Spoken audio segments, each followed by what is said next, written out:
Assalamualaikum warahmatullahi wabarakatuh. Saya perwakilan dari kelompok 5 akan mempresentasikan hasil diskusi kelompok kami. Nama saya Davina Maharani, NPM 28, dengan rekan kerja saya, Fajar Prasetyo, NPM 6, Diah Buldiana, NPM 29, Diani Aprilia, NPM 30, Dinda Safira, NPM 31, Hajar Hartanti, NPM 39, dan Hana Fadila, NPM 40. Adapun hasil diskusi kami ini akan membahas tentang perilaku hidup bersih dan sehat. Kini pengertian perilaku hidup bersih dan sehat atau yang biasa kita kenal dengan PHBS menurut beberapa ahli. Pertama, menurut Prof. Ferawati dan Rahmawati, perilaku hidup bersih dan sehat merupakan cerminan pola hidup keluarga yang senantiasa memperhatikan dan menjaga kesehatan seluruh anggota keluarga atas kesadaran, sehingga anggota keluarga atau keluarga dapat menolong dirinya sendiri di bidang kesehatan dan dapat berperan aktif dalam kegiatan-kegiatan kesehatan di masyarakat. Kedua, menurut Wardani, PHBS adalah sekumpulan perilaku yang dipraktikkan atas dasar kesadaran sebagai hasil pembelajaran yang menjadikan seseorang atau keluarga dapat menolong diri sendiri di bidang kesehatan dan dapat berperan aktif dalam mewujudkan kesehatan masyarakatnya. Ketiga, kita mengutip dari Departemen Kesehatan Indonesia menyatakan PHBS adalah semua perilaku kesehatan yang dilakukan atas kesadaran sehingga anggota keluarga atau keluarga dapat menolong dirinya sendiri di bidang kesehatan dan dapat berperan aktif dalam kegiatan-kegiatan kesehatan di masyarakat. Baik, sebelum menuju pengertian terakhir, kita dapat mengambil kesimpulan dari 3 pengertian pertama mengenai PHBS, bahwa PHBS ini dapat dilakukan dalam cakupan lingkungan yang kecil terlebih dahulu, yakni keluarga. Oleh karenanya, peran aktif dari orang tua maupun orang dewasa yang ada di dalam keluarga itu sangatlah penting dalam mendidik, membina, dan menerapkan PHBS pada anak-anak sejak dini, agar dapat diterapkan di kemudian hari dan seterusnya dapat diterapkan dalam kegiatan-kegiatan masyarakat.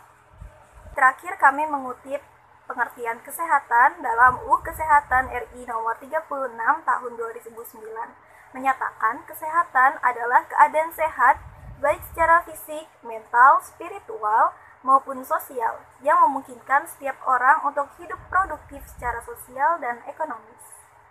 Pada pembahasan kali ini, kami akan membahas PHBS pada tatanan rumah tangga, sekolah, dan tempat kerja.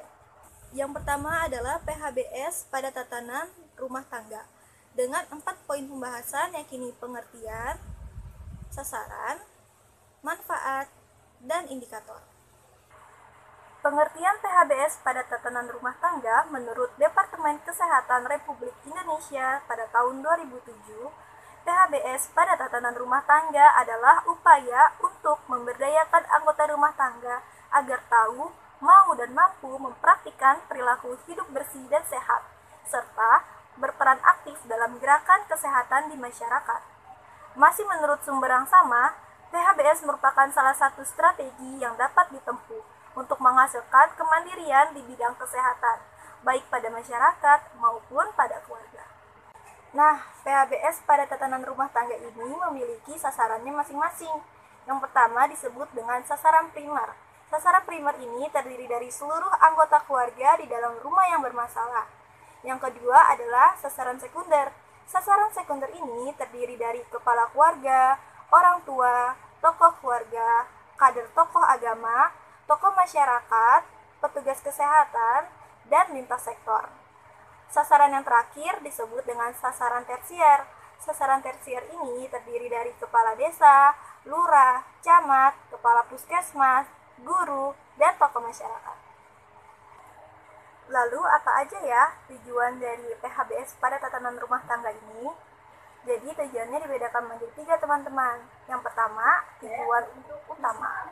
Tujuan utamanya ini adalah tercapainya rumah tangga yang sehat, sehingga dapat menciptakan anggota keluarga yang sehat baik secara fisik, mental, maupun spiritual. Yang kedua adalah tujuan umum. Tujuan umumnya adalah meningkatkan rumah tangga sehat di desa, kabupaten atau kota yang ada di seluruh Indonesia. Dan yang ketiga adalah tujuan khusus. yakni memberdayakan anggota rumah tangga untuk tahu, mau, dan mampu menjalankan perilaku kehidupan yang bersih dan sehat, serta memiliki peran yang aktif pada gerakan PHBS di masyarakat. Jadi kita tahu ya betapa pentingnya PHBS ini untuk diterapkan pada tatanan rumah tangga karena dapat memberikan banyak sekali manfaat, terutama pada kesehatan dan produktivitas kerja anggota keluarga. Selanjutnya, manfaat PHBS pada tatanan rumah tangga. Yang pertama, setiap anggota keluarga rumah tangga dapat meningkatkan kesehatannya dan tidak mudah sakit. Kedua, anak dapat tumbuh sehat dan cerdas. Ketiga, produktivitas kerja anggota keluarga dapat meningkat. Dan keempat, pengeluaran biaya rumah tangga dapat difokuskan untuk pemenuhan gizi keluarga, pendidikan, dan modal usaha untuk peningkatan pendapatan keluarga. Tentunya, untuk menerapkan PHBS yang baik di rumah tangga ini diperlukan berbagai macam indikator. Lantas apa aja sih indikatornya? Yang pertama adalah persalinan yang ditolong oleh tenaga kesehatan seperti bidan atau dokter spesialis kandungan. Yang kedua adalah pemberian ASI eksklusif. Ketiga, menimbang bayi dan balita secara rutin yang bisa dilakukan di posyandu dalam jangka waktu yang telah ditentukan. Keempat, cuci tangan dengan sabun dan air bersih tiap kali kita habis dari keluar rumah atau setelah kita melakukan aktivitas tertentu. Kelima, menggunakan air bersih. Keenam, menggunakan jamban yang sehat. Jamban yang sehat itu jamban yang seperti apa? Jadi, jamban yang memiliki sanitasi yang baik, juga sarana dan prasarana yang memadai, seperti air yang mengalir. Ketujuh, memberantas jentik nyamuk yang bisa dilakukan dalam kegiatan RT/RW setempat. Kedelapan, makanan dengan menu gizi yang seimbang yang mencakup makan sayur dan buah setiap harinya. Kesembilan, olahraga atau melakukan aktivitas fisik secara teratur. Boleh dilakukan dalam olahraga kecil seperti senam atau tidak jogging atau senam lantai. Dan 10 adalah tidak merokok di dalam rumah.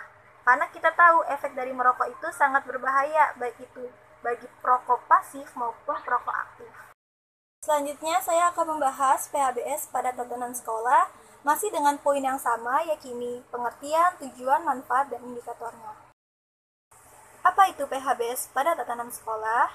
PHBS atau perilaku hidup bersih dan sehat di sekolah adalah perilaku yang dilakukan oleh peserta didik, guru, serta masyarakat yang ada di lingkungan sekolah. PHBS ini dilakukan atas kesadaran secara mandiri sebagai hasil pembelajaran tentang kebersihan dan kesehatan sehingga mampu mencegah penyakit, meningkatkan kesehatan, serta dapat berperan aktif dalam menciptakan lingkungan yang sehat.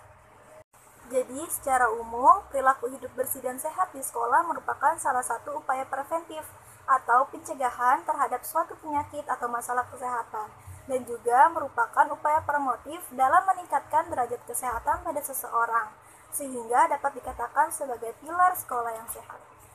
Lalu seberapa pentingnya sih pengetahuan PHBS di sekolah ini? Jadi pengetahuan PHBS di sekolah ini tidak hanya diberikan kepada siswa, tetapi juga kepada seluruh masyarakat di lingkungan sekolah, supaya dapat mengetahui cara pemeliharaan kesehatan yang baik, cara hidup sehat, dan cara mewujudkan lingkungan yang sehat, serta pencegahan penyakitnya. PHBS di sekolah ini sangat penting, terutama untuk di sekolah dasar, karena anak-anak pada usia 6-12 tahun biasanya rentan terkena penyakit, sehingga dibutuhkan pengajaran dan pemahaman tentang PHBS ini, agar tercipta pola hidup yang sehat. Tentunya tanpa adanya pengetahuan yang tepat karena PHBS ini akan terjadi kesalahpahaman informasi bagi para siswa atau akan berdampak negatif terhadap perilaku dan sikap siswa dalam memandang kesehatannya baik pribadi dan lingkungannya. Pembinaan PHBS di sekolah ini terdiri dari 3 kelompok sasaran. Yang pertama adalah sasaran primer, terdiri dari siswa-siswa yang diharapkan dapat memahami dan menerapkan PHBS di sekolah. Kedua adalah sasaran sekunder, terdiri dari guru atau orang-orang yang memiliki pengaruh terhadap sasaran primer.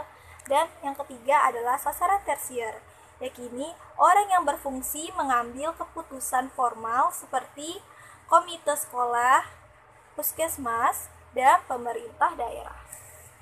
Lalu apa saja tujuan PHBS pada tatanan sekolah? Yang pertama adalah mengetahui cara pemeliharaan kesehatan pada para siswa dan masyarakat lingkungan sekolah. Kedua, terciptanya pola hidup yang sehat. Dan ketiga, mewujudkan lingkungan yang sehat serta pencegahan penyakit. Nah, setelah kita mengetahui tujuan, sasaran, dan pengertian dari PHBS tatanan sekolah ini, tentu kita perlu juga tahu apa sih manfaatnya jika kita terapkan. Yang pertama adalah meningkatkan semangat belajar siswa.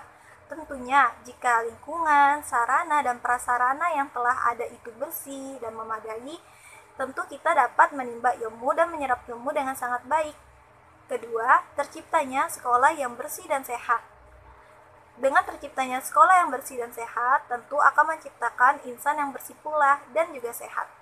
Ketiga, siswa, guru, masyarakat, lingkungan sekolah dapat terhindar dari berbagai ancaman penyakit, seperti penyakit yang biasa kita temui adalah penyakit diare. Keempat, lingkungan sekolah yang sehat dan menghasilkan siswa yang baik, sehingga dapat dijadikan percontohan sekolah yang sehat bagi daerah lain. Seperti contohnya adalah program sekolah hijau yang dapat bersaing dengan sekolah yang satu dengan sekolah yang lain. Bagaimana teman-teman? Setelah mengetahui manfaat dari menerapkan PHBS di sekolah ini, pasti kita tahu ya akibatnya jika tidak menerapkannya dengan baik. Maka akan muncul berbagai macam penyakit. Seperti penyakit yang sering kita jumpai adalah penyakit diare yang sebelumnya sudah saya sebutkan. Penyakit diare ini dapat muncul apabila kita tidak suka menerapkan kebiasaan dari mencuci tangan yang baik, sehingga kuman dapat masuk dan dapat menyebabkan diare. Oleh karenanya, sekolah perlu menyediakan tempat cuci tangan yang memadai. Selain itu, akibat dari tidak menerapkan PHBS yang baik adalah dapat menyebabkan sekolah menjadi kotor. Sekolah yang kotor ini dapat menyebabkan kurang nyamannya suasana belajar, menurunkan semangat belajar, dan juga dapat menciptakan citra sekolah yang buruk. Tentunya, untuk menerapkan PHBS yang baik di sekolah, diperlukan berbagai macam indikator. Indikator pada tatanan sekolah ini dibedakan menjadi dua. Yang pertama adalah indikator perilaku siswa, yang terdiri dari 1. Tidak meludah sembarangan di lingkungan sekolah. Kedua, olahraga yang teratur. Ketiga, membuang sampah pada tempatnya. Keempat, mengonsumsi makanan dan minuman yang sehat dan bergizi. Kelima, melakukan tugas piket dalam membersihkan kelas. Dan keenam, membersihkan toilet. Selanjutnya, indikator untuk lingkungan sekolah. Yang pertama, adanya sarana untuk mencuci tangan dan menggunakan sabun. Kedua, adanya sarana untuk mengonsumsi makanan dan minuman yang sehat. Biasanya tersedia kantin sekolah yang sudah terjamin kebersihan dan keamanannya. Yang ketiga, sekolah memiliki toilet dan tempat sampah yang bersih dan sehat. Biasanya tempat sampahnya ini terdiri dari 3 jenis, yakni organik, non-organik, dan berbahaya. Keempat, adanya larangan untuk tidak merokok. Kelima, adanya larangan untuk tidak mengonsumsi nafza. Dan keenam, terdapat kegiatan untuk memberantas jentik nyamuk di lingkungan sekolah secara rutin. Oke, yang terakhir saya akan membahas PHBS pada tatanan tempat kerja dengan poin pembahasan yang sama, yakni pengertian, sasaran, manfaat, dan indikator. Apa itu PHBS pada tatanan tempat kerja? Jadi, PHBS di tempat kerja adalah kegiatan untuk memberdayakan para pekerja agar tahu dan mau untuk melakukan perilaku hidup bersih dan sehat, dan berperan dalam menciptakan tempat kerja yang sehat. Pembinaan PHBS di tempat kerja ini biasanya dilakukan melalui kegiatan pengembangan sistem manajemen kesehatan dan keselamatan kerja, atau yang biasa disingkat dengan K3. Namun, sebagaimana pembinaan PHBS di sekolah atau institusi pendidikan, tanggung jawab pembinaan terendah PHBS diletakkan di tingkat kabupaten atau kota melalui 3 program, yakni pemberdayaan, bina suasana, dan advokasi. Dengan sasarannya, pada sasaran primer terdiri dari seluruh karyawan kantor atau tempat kerja, pada sasaran sekunder terdiri dari seluruh pengunjung, dan pada sasaran tersier terdiri dari lingkungan yang berada di sekitar kantor. Adapun tujuan dari pelaksanaan PHBS pada tatanan tempat kerja, yang pertama adalah mengembangkan perilaku hidup bersih dan sehat di tempat kerja. Kedua, menurunkan angka absensi tenaga kerja. Tentunya dengan tenaga kerja yang memiliki fisik yang sehat, maka akan bekerja lebih produktif. Ketiga, menurunkan angka penyakit akibat kerja dan lingkungan kerja. Keempat, menciptakan lingkungan kerja yang sehat, mendukung, dan aman. Yang kelima, membantu berkembangnya gaya kerja dan gaya hidup sehat. Dan yang terakhir, memberikan dampak yang positif terhadap lingkungan kerja dan masyarakat. Setelah kita mengetahui pengertian, sasaran, dan tujuan PHBS pada tempat kerja, terdapat manfaatnya. Antara lain adalah 1. Manfaat PHBS di tempat kerja yaitu para pekerja mampu meningkatkan kesehatannya dan tidak mudah sakit, meningkatkan produktivitas kerja, dan meningkatkan citra tempat kerja yang positif. Kedua, manfaat PHBS di tempat kerja bagi masyarakat umum adalah masyarakat tetap mempunyai lingkungan yang sehat walaupun berada di sekitar tempat kerja, serta dapat mencontoh perilaku hidup bersih dan sehat yang ditetapkan oleh para pekerja di tempat kerja tersebut. Ketiga, manfaat PHBS untuk perusahaan antara lain dengan meningkatnya produktivitas kerja akan berdampak positif terhadap pencapaian target dan tujuan serta meningkatkan citra tempat kerja yang positif. Keempat, manfaat PHBS untuk provinsi dan kabupaten atau kota yaitu peningkatan tempat kerja sehat menunjukkan kinerja dan citra pemerintah provinsi dan kabupaten atau kota yang baik. Melaksanakan PHBS di tempat kerja tentunya diperlukan kontribusi baik dari pemilik atau pengelola tempat kerja maupun oleh kadernya. Yang pertama, oleh pemilik atau pengelola tempat kerja dapat memberikan dukungan kebijakan berupa peraturan yang mendukung pembinaan PHBS di tempat kerja. Kedua, menyediakan sarana dan fasilitas yang memadai. Dan ketiga, menyediakan dana dan sumber daya lain yang diperlukan untuk pembinaan PHBS. Sementara, kontribusi yang dilakukan oleh kader terdiri dari menyusun rencana, melaksanakan, memantau, dan mengevaluasi pembinaan PHBS di tempat kerja. Kedua, menyelenggarakan klinik konsultasi kesehatan. Dan ketiga, melaksanakan promosi kesehatan dalam rangka pembinaan PHBS. Tentunya jika sudah terdapat kontribusi dari kedua belah pihak, maka PHBS di tempat kerja dapat berjalan dengan baik. Terdapat dua macam indikator PHBS pada tatanan tempat kerja. Yang pertama, indikator untuk tempat kerja terdiri dari 1. Tersedia sarana untuk mencuci tangan menggunakan sabun. Kedua, tersedia sarana untuk mengonsumsi makanan dan minuman sehat. Ketiga, tersedia tempat sampah dan jamban yang sehat. Keempat, terdapat peraturan berkaitan dengan K3. Kelima, terdapat larangan untuk tidak merokok, tidak mengonsumsi nabza, dan tidak meludah di sembarang tempat. Dan keenam, terdapat kegiatan yang dapat memberantas jentik nyamuk secara rutin. Selanjutnya, indikator untuk para pekerja terdiri dari 1. Tidak merokok di tempat kerja dan membuang sampah pada tempatnya. Kedua, membeli dan mengonsumsi makanan dari tempat kerja. Ketiga, melakukan olahraga secara teratur. Keempat, mencuci tangan dengan air bersih dan sabun sebelum dan sesudah membuang air besar maupun membuang air kecil. Kelima, membersihkan jentik nyamuk di tempat kerja. Dan keenam, menggunakan jamban saat buang air besar atau buang air kecil. Teman-teman, setelah kita membahas PHBS pada tatanan rumah tangga, pada tatanan sekolah, dan pada tatanan tempat kerja, saya beserta dengan rekan kerja saya telah menyimpulkan hasil diskusi kami. Yakini, perilaku hidup bersih dan sehat atau PHBS merupakan pola hidup yang diterapkan oleh seseorang atas dasar kesadaran untuk menciptakan individu dan lingkungan yang bersih serta sehat dalam mencegah penyakit, baik secara fisik, mental, spiritual, maupun sosial. Sekian presentasi yang dapat saya sampaikan. Saya mohon maaf apabila terdapat kesalahan kata. Atas perhatiannya, saya ucapkan terima kasih banyak. Wassalamualaikum warahmatullahi wabarakatuh.